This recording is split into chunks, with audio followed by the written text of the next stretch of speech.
Hai, Assalamualaikum. Hari ini saya nak buat roti kentang ataupun dipanggil juga sebagai potato bun. Ini kegemaran anak-anak saya ya.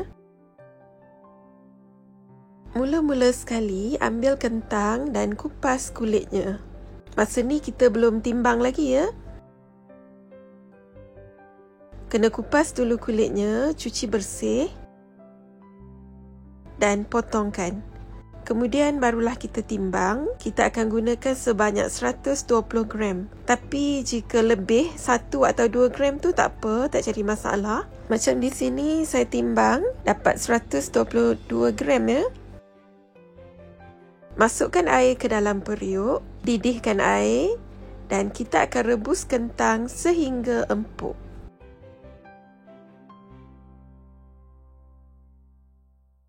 Cara bagaimana nak tahu dah empuk ataupun belum, ambil garfu dan cuba tusukkan. Kalau dah empuk, kita boleh angkat dan toskan.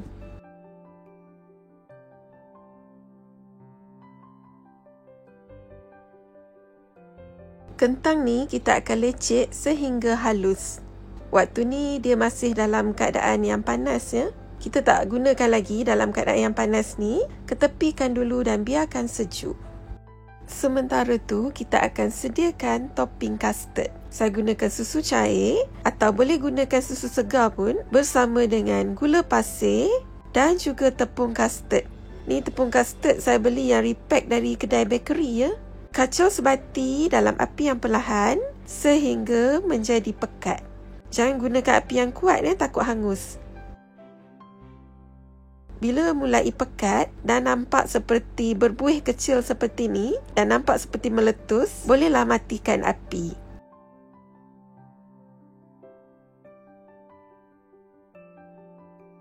Sos custard ni dia akan jadi pekat sedikit setelah sejuk nanti. Ketepikan dulu.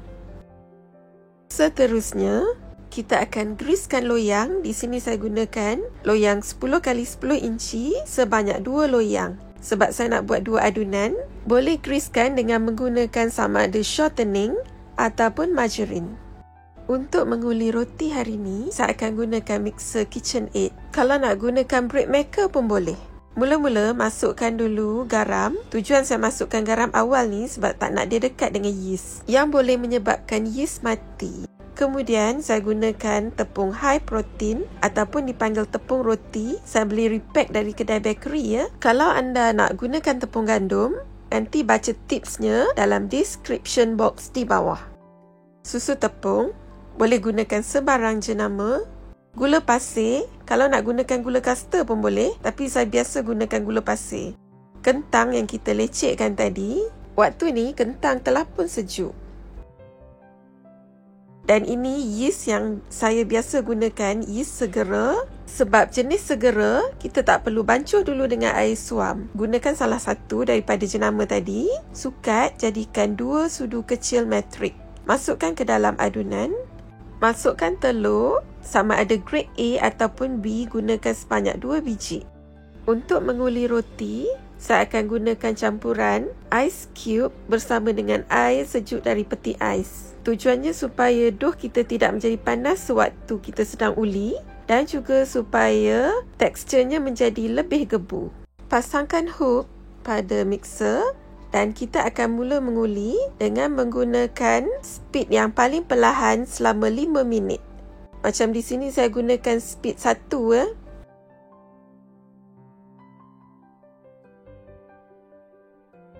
Selepas 5 minit, semua bahan telah pun bercampur. Waktu ni matikan mixer.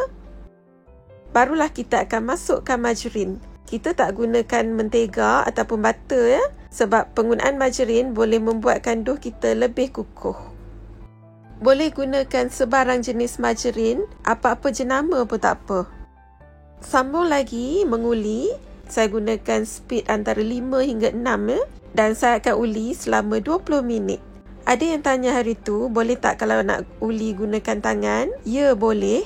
Dan berapa minit bergantung pada kekuatan tangan kita. Hanya pastikan dough kita betul-betul elastik. Nanti saya akan tunjukkan teksturnya. Selepas 20 minit, berhenti menguli dan sapukan tangan kita dengan sedikit minyak masak.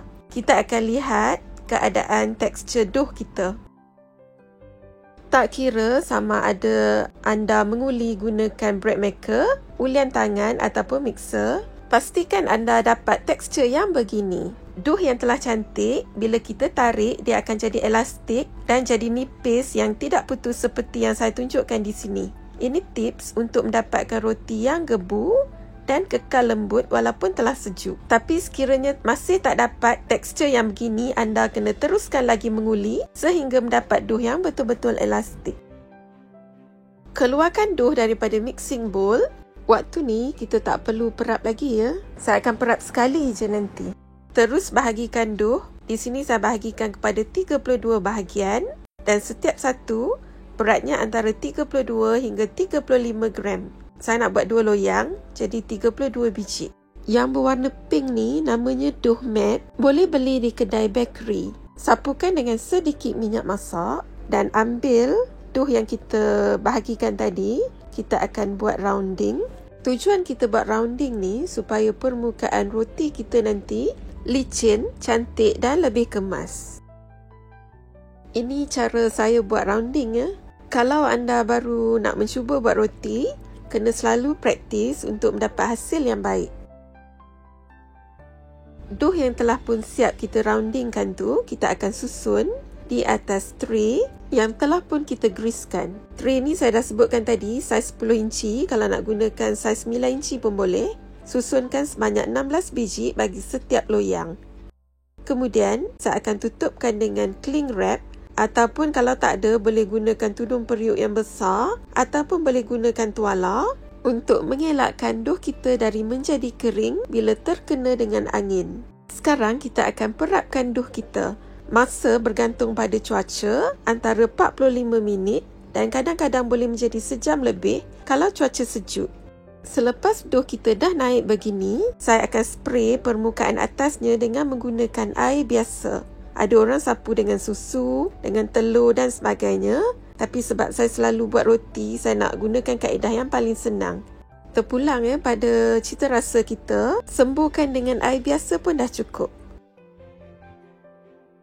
Ulangi proses menyemburkan air pada roti ni untuk satu lagi tray. Ini bertujuan supaya dough kita tidak menjadi kering. Kemudian, ketepikan dulu selama lebih kurang 5 minit supaya air tu dapat menyerap ke dalam roti.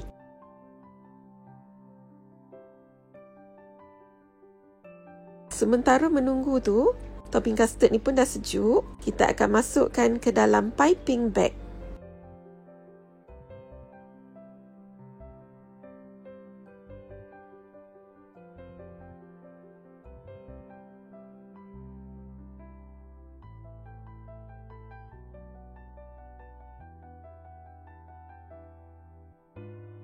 Bahagian hujung piping bag tu kita akan guntingkan sedikit.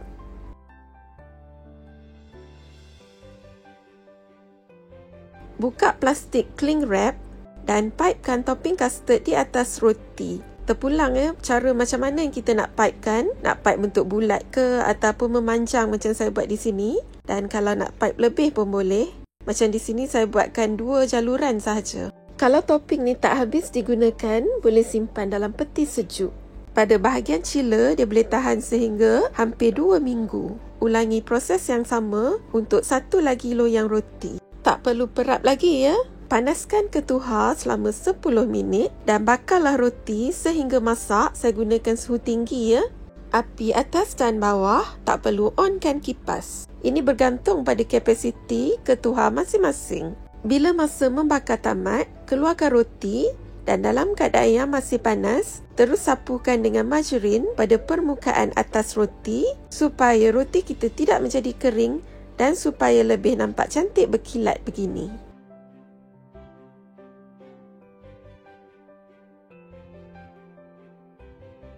Selepas 3 atau 4 minit, ambil spatula dan sisipkan pada bahagian keliling loyang. Roti memang tak melekat, tapi custard tu yang melekat pada bahagian tepi loyang.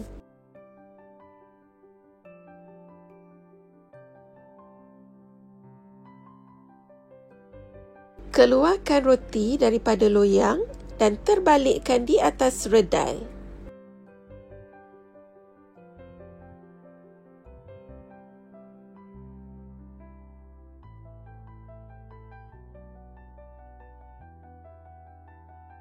Ini tekstur roti kita ya, bila ditekan dia sangat lembut dan mesti ikut tips yang saya sebutkan tadi.